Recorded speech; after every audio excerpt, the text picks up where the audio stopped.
Good evening, I'm John Batchelor. This is the John Batchelor Show. Now there are 16 candidates for the Republican nomination for the presidency in 2016. Governor Kasich of Ohio joins in these last hours, and there are so many candidates, it is a challenge to all of us to make distinctions that are memorable and at the same time we can remember. So I welcome Larry Kudlow, CNBC and Kudlow Radio on the Weekend. Larry has spoken to all of these candidates in turn, maybe not all 16 yet, but it will, and has most recently spoken to Mr. Bush and Mr. Kasich. Larry, a very good evening to you. 16 candidates, and the governors, I give them a special license because they have been chief executives in what is in effect a sovereign state. Mr. Kasich of Ohio, Bobby Jindal of Louisiana, Mr. Walker of Wisconsin. Is it your measure, Larry, that the voters, especially the primary voters, give deference to governors because of their executive experience? Good evening to you, Larry. Good evening, John. I guess my answer is yes, but I'm not entirely sure. I don't know what I know. It's such a complex race. I'm waiting to hear from my pal Bill Whalen on this. You got so many players. I would say at this juncture, this is just my humble opinion, the governors have a leg up on the senators. Cruz, Rubio, Rand Paul, whom we haven't heard from in quite some time. But then there's a non-governor who is shaking this race up, for ill or for good, and that's Donald Trump. Right. And I don't know what to do with that. I mean, I don't know what to do with that. And I think he could be a force for ill. He could be a force for good. And I think the governors are quite wary of him. Now, Rick Perry, I'll end on this one. Rick Perry is the principal governor, former governor, who has taken Trump on. Right. I mean, took him on from the very beginning when Trump made a cheap shot about immigration, which is something Perry really did solve a year ago, and then back and forth about Perry's intelligence, and Perry nailing Trump for attacking John McCain as a prisoner of war, and Perry himself in the military. Trump, of course, not. So Perry has been sort of the leader of that, and I know Bill Whalen regards Perry as an undervalued stock, and I'll just say, so do I. We welcome Bill Whalen of the Hoover Institution. He writes for Forbes, in addition to keeping Day at the Races for the Hoover Institution, and his most recent entry, GOP Bracketology, has, as if it was the Final Four with all the teams, 16 names, and he tells me he hasn't brought it down to the Final Four, but we can certainly push him on this. Bill, a very good evening to you. Kasich makes 16. This is a very large field. It has strengths in all directions. It doesn't yet describe to me one policy or another. It's kind of like you get to go into Iowa, New Hampshire, and South Carolina and choose whatever flavor. Is that how it's going to come out, that we'll eventually aggregate the choices and come up with leaders? Good evening to you, Bill. Good evening, John, and good evening, Larry. Yeah, I think that's a good way to describe it.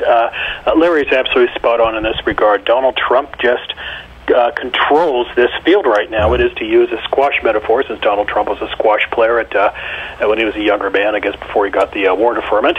But in squash, the game is it's called controlling the tee. You stand in the middle of the court where the two lines meet the tee, and you make the opponent run back and forth behind you. And that is what Trump is doing in this primary right now. Candidates have one of two choices. It's either to react to Donald Trump in an angry way or try to ignore Donald Trump. But they all have this in common. To the extent they're trying to get their messages out, trying to create their own identity, Trump is stifling them right now. And that's frustrating. It's frustrating, in particular, you're Rick Perry, who gave an incredibly thoughtful speech on race a couple weeks ago, which didn't get much attention. And why? Because Trump is having these daily temper tantrums that get gobbled up by the media. And if you're trying to do a serious policy speech, good luck. Bill, I want to get to Kasich and some of these others that John mentioned, but regarding Trump, he's polling very well, but there was a story in this morning's Washington Post by Dan Baltz that the last night of their survey for the ABC Post poll showed Trump collapsing, and this would come after the John McCain attacks, which I personally believe were just utterly, unspeakably over the edge. What's your feeling on this bill. How is he going to poll after this whole McCain business? I think what you'll see is, well, he's not going to hold up on 24% or whatever he was in that poll. So let's assume he just starts a downward spiral. But here's the question. How far down does he go? Does he go down to 10%? If he goes below 10%, which I think he probably will end up doing, does he still stay above 5%? Because even with that 5%, Larry, he still is a factor in this race. A factor not just because of his voice, but because he's also controlling a group of voters out there, the voters who are frustrated with politicians. And who does he hurt by taking those votes away from? He hurts Ben Carson, he hurts Carly Fiorina, he hurts Ted Cruz, all the other nonconformists in this race. So even with scant, voting, much less he's getting right now, he still is a factor in this race. But I do think that candidates like Trump, like Pat Buchanan, like Ross Perot, there's a limit to how far they can go. You don't get elected in this country running on anger. The puzzle about not just Mr. Trump, but the whole field is that it seems so large, Bill. I've been asked several times by well-meaning and curious people, well, who are you supporting? And I think to myself, well, I don't know. It's too big a field. I can speak well for so many of them, especially the governors. I don't feel at this point, I don't believe at this point, there are any problems with any particular candidacy, with the possible exception of Mr. Trump, because I'm unconvinced that he wants to be president. I do believe, however, he's very good at celebrity. And there's my question, Bill. This is the celebrity part of the summer right now. I mean, we have celebrity stories in all directions. We could run through the pages. They get everybody's attention. It's hot in New York. I'm sure it's hot everywhere. But people are on vacation. They're not picking up their mail, or they don't want to look at the front pages. Isn't Trump the ready-made candidate for this, what you'd have to say, silly season before the debates start, Bill? I think Trump is getting revenge in this regard. He's not doing The Apprentice show this year. He and NBC have parted ways. But this has been like The Apprentice in this regard. Trump is in control of this process right now. He's dominating the ebb and flow of the campaign. He's getting the last word in on all these other candidates as though they were, in fact, his apprentices. In other words, he's calling the shots here, and he gets to play Donald Trump. And there must be some sort of sinister satisfaction he takes out of this, because he's managed to take what should be one of the most serious and pious things we do in this country, electing a president, and he's turning it into a very bad reality television. But again, I think there's just a limit to what people can say. I wouldn't worry about people asking you if you have a candidate yet or not and being embarrassed by that.